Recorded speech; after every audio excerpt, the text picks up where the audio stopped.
So with that, I would like to introduce our next panelist.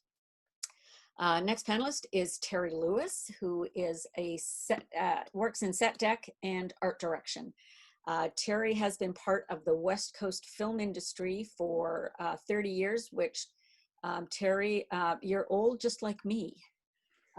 He began art directing commercials in the 90s after a successful career as an exhibit designer. Terry's worked at virtually every position in art and set deck departments, including production designer, art director, set decorator, and has lent his skills to both big budget Hollywood blockbusters and television productions like C, or as a lot of people call it, the Jason Momoa series, Alpha, Deadpool 2, Star Trek 3, The Planet of the Apes trilogy, Warcraft, Snow Falling on Cedars, The Boys, Spooksville, and oh my goodness, you have so many credits, Terry. And his work in episodic television has brought Terry 2 Daytime Emmy nominations. When he's not working in film, Terry shares his knowledge of the industry through guest speaking with various organizations like Camosun College, Vancouver Island Comic-Con, Royal Roads University, and the Film Commission. And we're thrilled to have you today, Terry. So at this point, I am going to turn things over to you, mute myself, and let you get going with a big room full of attendees. So we'll see you shortly, Terry. Hello, hello. I hope everyone's doing well. Thanks for joining this. As Darlene mentioned, I've done this talk a number of times before, but it's always been in person. This whole webinar process is fairly new to me. So if I end up showing you pictures of my garden, we'll figure it out. We'll work through it. Yes, my name is Terry Lewis, and astonishingly, I have been in the industry 30 years this year. Just to give you a bit of background, my experience prior to getting into film was as an exhibit designer in the museum and gallery field. And when that wasn't really exciting me anymore, I took a year off and I looked around for some things to do. I'd always had an interest in film, and I had a friend of a friend of a friend of a friend who worked in commercials, and I managed to track down a gentleman that was the props master on one of those commercials. And for about 6 months, I worked for no pay on commercials, just learning the process. What did I have going for me? I had the same things going for me then as a person needs to have going for them now. I was motivated, I was strong, healthy, excited, and I had a real interest in the process of how film was made. It was something I really wanted to know about. And you know, I will say I wasn't a kid. I got into film at 32. So, you know, for people in their 30s that are going, oh, no, it's too late, it's not. So what I'd like to talk about then in my 15 minutes is the process of film and how set decoration fits into that. And I'd like everyone to, sorry, I should probably be timing this so I'm not blabbing on. I'd like everyone to take basically 3 major points away from what I'm going to be talking about. The first is one that doesn't relate specifically to any department, but I just want to say the first point is that film is a business. Michael Eisner, who was the head of Disney for many, many years, is famously quoted as saying, Disney's in the business of making magic. I agree. However, Disney's also in the business of making another thing that starts with M. So you just need to be aware that you need to have a skill of value to the film industry. Simply walking and knocking on the big film door and saying, I'm artsy, is probably not going to get you in. Now, as I just said, when I first started in film, I got into set decoration.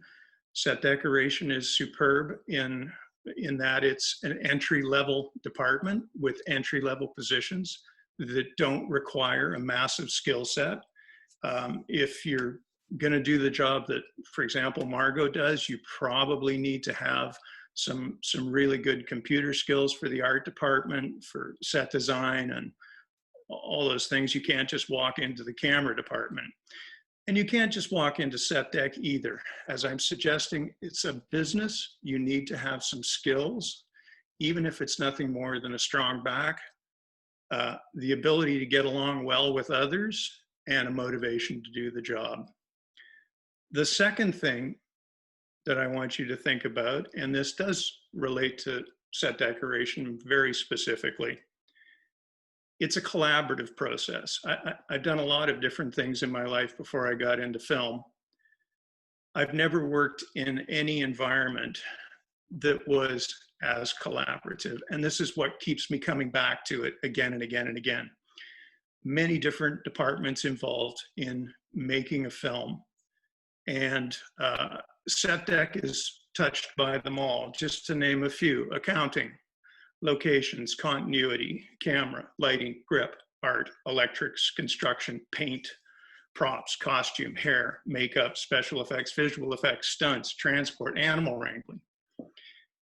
A lot of different departments working together to make this all happen. And, you know, maybe some of you are out there scratching your head saying, animal wrangling. I've decorated a couple of Netflix things for Air Bud. I'm about to start another one. They work almost exclusively with animals. So wrangling is a huge part of it. You're having to design and build furniture specifically for the animals that they work with. So the third thing, and this is a tougher concept to get a hold of, set decoration, I believe, is about going from macro, the concept, to micro. It's about giving the characters and the environment that they live in the minutia that makes their world believable, livable, lived in, and makes you interested in it. It helps to define the characters. And when I say macro to micro, big to small, you know, all things like this start out as a concept, and it may be one sentence. Honestly, you know, I'm going to show you some pictures in a few minutes of some of the films I've worked on. One of them was a feature film that I decorated called Alpha. And, you know, it may have been as simple as a caveman boy gets lost in wilderness, fights his way back to home base. So it's a very huge concept. It's very wide. And through the process of scripts and research and development and casting and budgeting and revisions and production meetings and locations are selected and sets are built, and we get down to this point where set decoration comes in to flesh out that environment. So I just want you to keep that in mind. You know, understand that nobody goes right to the minutia. The whole thing starts as a much bigger concept. So defining set decoration, you can go online and see 100 different definitions. As I've just alluded to, one of the ones I like is the set decoration department is responsible for converting the blank canvas of the set or the location into a space that feels authentic. That's incredibly important. Lived in and believable. Set deck creates the details that help to tell the stories of the characters. Now, this could be the books on their shelves, the paintings on their walls, the beautiful fabrics and bedding in a monarch's sleeping chamber, the hide tents and enclosures in a caveman's camp, prehistoric camp. So I want to show you some pictures now, so it's not just me blabbing away. Hopefully this will all work. The first picture I want to show you is about where, I hope everyone can see that. This is about the triumvirate, I call it. You know, the suggestion is it takes a village to make a film, and that's absolutely true. I just named a number of different departments that are involved, but there's three people in particular. Obviously, the director at the head of the triangle, it's his or her vision. So it's, they're obviously the most important person. Below that, there's two people that share kind of an equal footing, doing very different jobs. The director of photography is in charge of camera, electrics, visual effects to some extent, and they light the set. And then the production designer, Margot Reddy being a very good one that you just saw before me, they're involved with the environment and fleshing that out and giving the camera, giving the director of photography something to shoot. So art department, construction, paint, props, all the ones that we talked about. And this is where set decoration falls. Within set decoration, there are a number of sub jobs. Set decorator, a job I do often. I've done each and every one of these. Assistant set decorator, set buyer, which is a job I do more frequently. The coordinator, lead dresser, on-set dresser, and the set dressers. You would start in this department in the set dresser role. And I'll talk more about what's involved with that. But I just want to show you where set decoration fits in all of this. This is from Alpha. And this is to illustrate how we go from macro to micro. This is an enclosure. This is a model that was done on a 3D printer. This is used almost constantly now in every art department on feature films. And a lot of research was put into what people lived in 22,000 years ago in this particular part of the world. We got some mammoth imagery from the Smithsonian Institute, and were able to create these houses, these enclosures. So that was step one. It went from this concept of, in the production designer's mind, after many conversations with the director about what's it going to look like? What are they going to live in? So now we've involved another department here, a couple of departments. Construction has built the frames for us, specifically the metal fabricators. This is my guys. We've now soaked hides, and we're starting to cover the structures. We're getting a little farther along here. My buyer has found all these beautiful bison hides and muskox hides, all these different things. And we're basically taking a bunch of elements, and we're getting a little smaller now. We're creating the walls of this environment. You can see here these are jaw bones from a mammoth. Obviously, they're built. So here's another couple of departments. The sculptors are now involved in this, and certainly the painters. Painters are incredibly important to this process. So now we've gotten a little bit smaller again. Here's another one of our huts. We had to construct them in the lockup because we were shipping them to Alberta.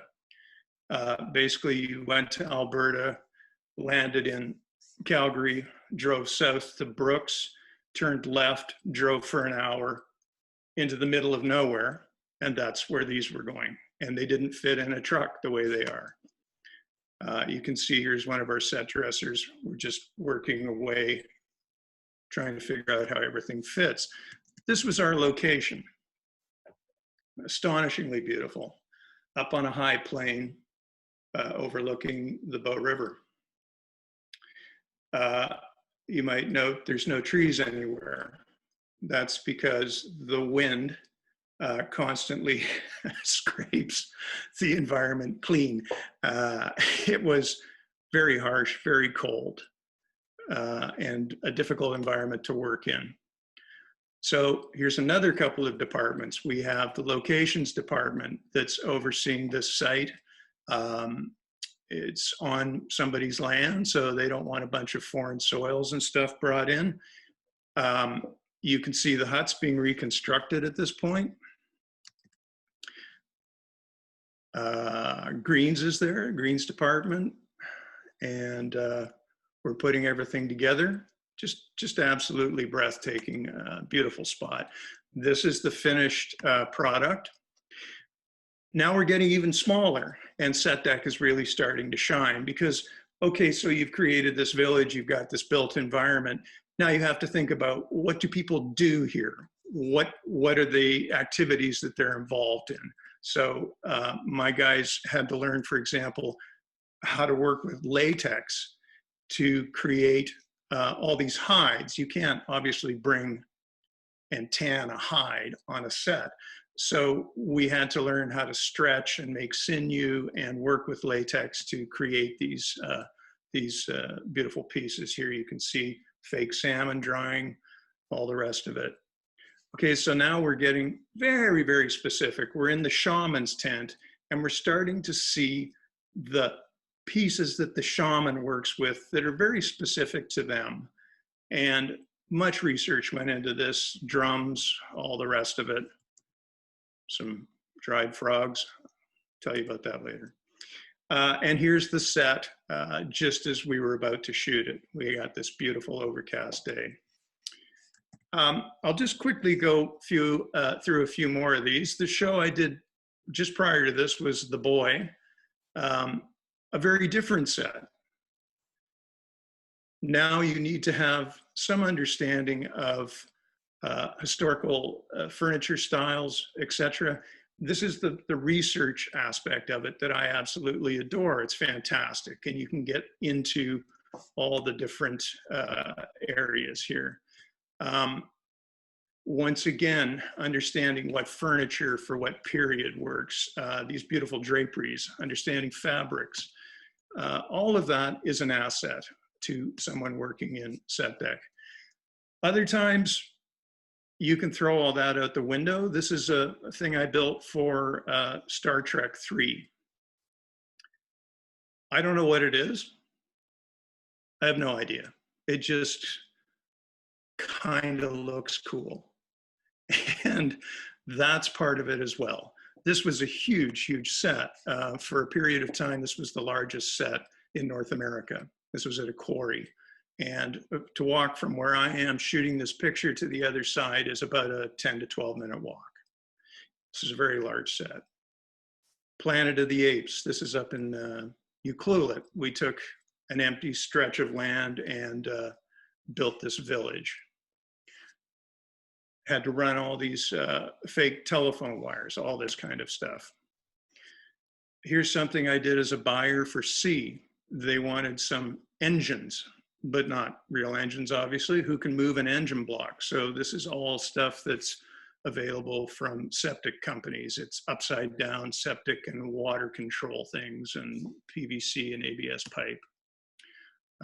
This was a control panel that I put together for C, where I found all these pieces at an abandoned mill in Gold River and Campbell River. So there's all these remarkable things. And then these are all feature films. You can also end up doing interesting things. I think I mentioned the Airbud folks that I've worked for, and this guy who's my favorite. It's a variety. It's a real cross section. So I kind of getting to the end of my time here. I just want to reiterate that a set deck is an entry-level, good way into the film industry, along with Locations PA or something like that. it's what you make of it. Those many different positions in set deck. I started out as a dresser and worked my way up to head of department.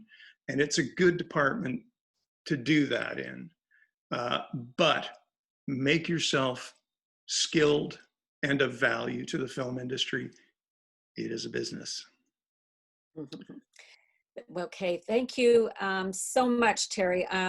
I'm hoping the rest of the audience was as focused on that as I was. It is absolutely amazing, especially when you've seen some of the films, to go back and see what created that magic, because we all got pulled into the story, and the backgrounds and all those elements are so well done that they support the story, but we don't have a particular focus. We feel like we've been brought into the environment, but we're not looking at the elements per se. Exactly. Yeah.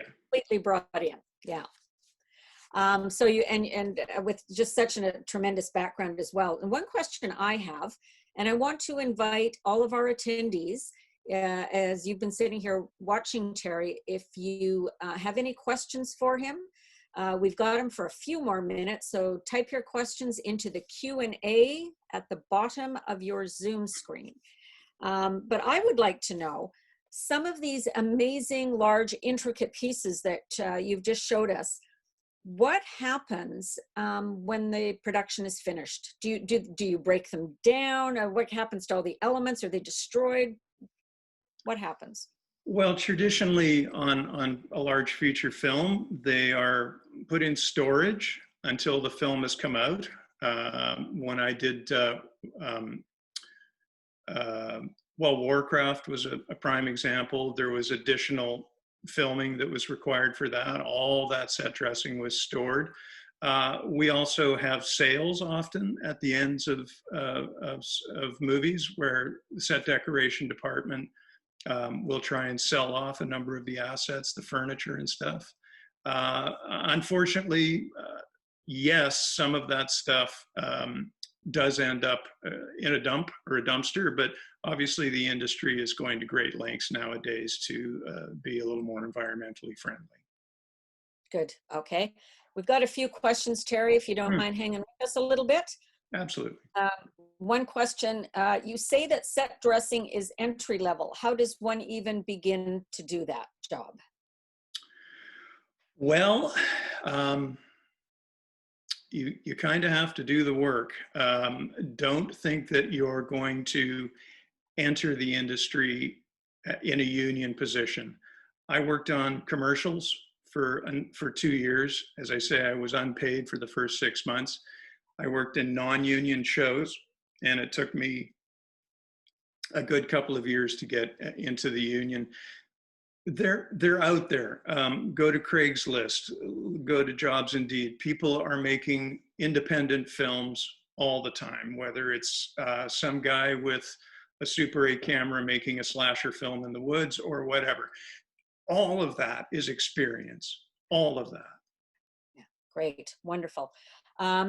We also have a question from Ryan.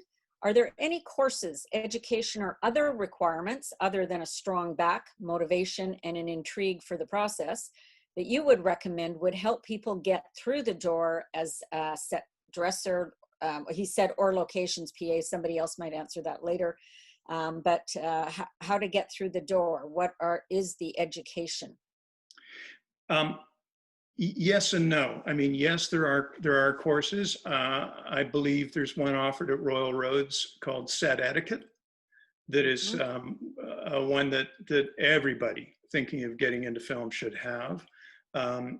Capilano College used to offer a set decoration program where you could get the basics. But those will help you to a point.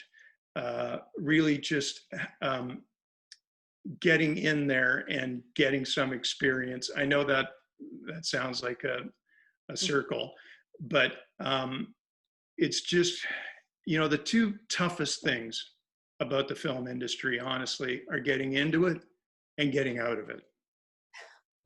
So understand that it may take some time to get in there, But once you've shown that you can do the job and are of value, you will be asked back again and again and again. Great, wonderful. Okay. And a question from my friend Suzanne. Terry, what portion of the overall movie production budget is allotted to production design? And I imagine that varies from production to production. Uh, Allotted to set decoration? Allotted to production design. That's A big category. more question for Margot. I can tell you that set decoration, the budgets vary wildly, but usually 2% of the total budget, somewhere in that neighborhood, is given to set decoration. It really varies nowadays. There's a lot of green screen work that's done that eliminates some of the bigger pieces, but set decoration will always be required. Okay. From Tracy, Terry, you mentioned becoming a dresser. Is being a seamstress considered a valued skill for this position? It's interesting that the set decoration department, I believe, still has a position, like IATSE, I think, has a position called draper, where sewing skills were, I mean, I used to work with Jim Erickson, a set decorator that won the Academy Award for Lincoln. He and I did Snow Falling on Cedars together. And he had 2 full-time seamstresses that did nothing but sew beautiful period fabrics. But honestly, I'm not sure I can answer that. Possibly costumes is another path for that kind of skill set. Okay, interesting. Let me see. Carlos wants to know, you indicated that 32 was not too late to start. How about 52?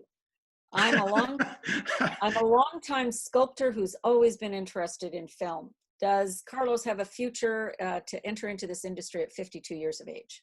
Absolutely, absolutely. Sculptors come under the construction department. They're part of construction the same way that metal fab, paint, and different areas are. So he should, be trying to find out if there's a construction coordinator. I don't know if Carlos is from Victoria or the island or Vancouver, but find out who the construction coordinator is, get your resume in front of them. Because yes, sculptors are in great demand. We go through an astronomical amount of styrofoam, and I mean, on sea, you wouldn't believe the work the sculptors did. There was an army of them, and 52 is not too old. 52 is experienced. 52 is experienced. Perfect. All right. Well, Terry, thank you so much for joining us, for sharing your expertise in your department. We had over 100 people sitting here listening to you. Great. And hopefully they've gained some insight, and it's helped make decisions as to where futures may lay. So you may have recruited a few into your department today. So thank you for that, and we will let you go. Enjoy the rest of your day. Thanks very much. Enjoy the rest of the program. Thank you, Terry. Bye-bye. Bye-bye.